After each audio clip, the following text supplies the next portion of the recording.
ಇದೇ ವಿಚಾರಕ್ಕೆ ಸಂಬಂಧಿಸಿದಂತೆ ವೀರಪ್ಪ ಮೊಯ್ಲಿ ಅವರು ಸುವರ್ಣ ನ್ಯೂಸ್ ಜೊತೆ ಮಾತನಾಡಿದ್ದಾರೆ. ನಮ್ಮ ಪ್ರತಿನಿಧಿ ವಿದ್ಯಾ ಅವರನ್ನ ಮಾತನಾಡಿಸಿದ್ದಾರೆ. ಏನು ಹೇಳಿದ್ರು ವೀರಪ್ಪ ಮೊಯ್ಲಿ ಕೇಳೋಣ. ಶ್ರೀಲಂಕಾದಲ್ಲಿ ಆದಂತಹ ಆತ್ಮಾಹುತಿ ದಾಳಿಗೆ ಸಾಕಷ್ಟು ಜನ ಮೃತಪಟ್ಟಿರುವಂತಹದ್ದು. ಅದರಲ್ಲಿ ನಮ್ಮ ಕರ್ನಾಟಕದ 7 ಜನ ಕೂಡ ಅಂದರೆ 7 ಜನ ಕೂಡ ನಾಪತ್ತೆಯಾಗಿದ್ದರು. ಅದರಲ್ಲಿ 4 ಜನ ಮೃತಪಟ್ಟಿದ್ದ ಮಾಹಿತಿಯನ್ನು ವಿದೇಶಾಂಗ ಇಲಾಖೆ ನೀಡಿದೆ.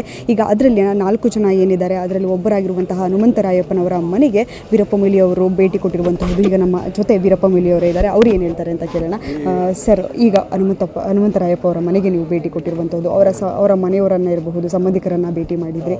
ಸೊ ಯಾವ ರೀತಿ ಅತ್ಯಂತ ವಿಶೇಷವಾದ ದುಃಖದಲ್ಲಿದ್ದಾರೆ. ಯಾಕಂದರೆ ಒಂದು ಅಮೂಲ್ಯವಾದಂಥ ಇವತ್ತು ಒಂದು ಜೀವ ಕಳ್ಕೊಂಡಿದ್ದೇವೆ. ನಾನು ಇದರ ಬಗ್ಗೆ ವಿಷಾದ ಮತ್ತು ನನಗೂ ದುಃಖ ಆಗಿದೆ. ಮತ್ತು ಅವರ ಸಂಬಂಧಿಕರ ದುಃಖ ಅಂತೂ ಅದು ದೇವರೇ ಬಂದು ಪರಿಹಾರ ಮಾಡಬೇಕು ಹೊರತು ಅನ್ಯತಾ ಅಲ್ಲ. ಆದ್ದರಿಂದ ಇವತ್ತು ಇದ್ರ ಬಗ್ಗೆ ತನಿಖೆ ಮಾಡಬೇಕು ಅಂತೇಳಿ ನಾನು ಕೇಂದ್ರ ಸರ್ಕಾರಕ್ಕೆ ಮತ್ತು ರಾಜ್ಯ ಸರ್ಕಾರಕ್ಕೂ ಕೂಡ ರಾಜ್ಯ ಸರ್ಕಾರ ಕೂಡ ಈ ಬಗ್ಗೆ ನೋಡಿಕೊಳ್ಬೇಕು. ಮತ್ತು ಶ್ರೀಲಂಕಾ ಸರ್ಕಾರ ಕೂಡ ಈ ಬಗ್ಗೆ ಎಚ್ಚರ ವಹಿಸಿಕೊಳ್ಬೇಕು. 10 ವರ್ಷದ ಅನಂತರ ಈ ಜಾತಿಯ ದುರ್ಘಟನೆ ಇತ್ತು ಶ್ರೀಲಂಕಾದಲ್ಲಿ ಆಗಿದೆ. ಅದನ್ನು ಖಂಡಿತವಾಗಿ ಖಂಡಿಸಬೇಕು ಮತ್ತು ಹತ್ತಿಕ್ಕಬೇಕು ಇಂಥ ಉಗ್ರಗಾಮಿ ಚಟುವಟಿಕೆಗಳನ್ನು. ಅದಕ್ಕೆ ಭಾರತ ಕೂಡ ಸಾಕಷ್ಟು ಸಹಾಯ ಮಾಡಬೇಕಾದ ಅವಶ್ಯಕತೆ ಇದೆ. ಹನುಮಂತರಾಯಪ್ಪನವರು ಭಾಳ ಯೋಗ್ಯ ಮನುಷ್ಯ. ಅವರ ಮಗ ಸಿಕ್ಕಿದರು.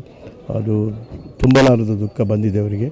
ಆ ದುಃಖ ಪರಿಹಾರ ಮಾಡತಕ್ಕಂಥ ಶಕ್ತಿ ದೇವರು ಕೊಡಲಿ ಅಂಥೇಳಿ ಹಾರೈಸ್ತೇನೆ. ಮತ್ತು 4 ಜನ ಕನ್ಫರ್ಮ್ ಆಗಿದೆ. 3 ಜನ ಅದರಲ್ಲಿ ಕೂಡ ಶಿವಕುಮಾರದ್ದು ಬಾಡಿ ನಾವು ಆ್ಯಪ್ನಲ್ಲಿ ನೋಡಿದಾಗ ಶಿವಕುಮಾರ್ ಅಂತೇಳಿ ಕನ್ಫರ್ಮ್ ಆಗ್ತದೆ. ದ್ಯಾಟ್ ಮೀನ್ಸ್ 5 ಜನ ಸತ್ತಿದ್ದಾರೆ ಅಂತೇಳಿ ಆಗಿದೆ.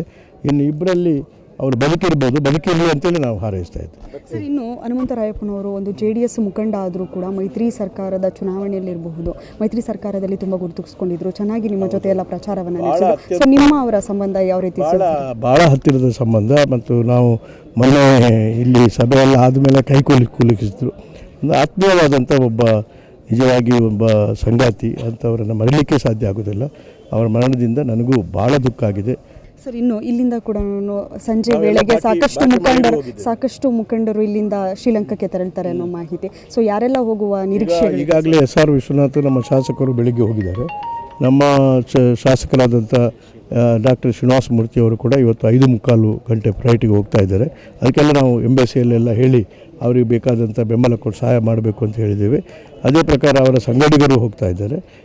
ಅವರ ಮಗ ಸಂಬಂಧಿಕರು ಕೂಡ ಹೋಗ್ತಾ ಇದ್ದಾರೆ. ನಮ್ಮ ಶಿವಕುಮಾರ್ ಅವರ ಮಗ ಕೂಡ ಹೋಗ್ತಾ ಇದ್ದಾರೆ.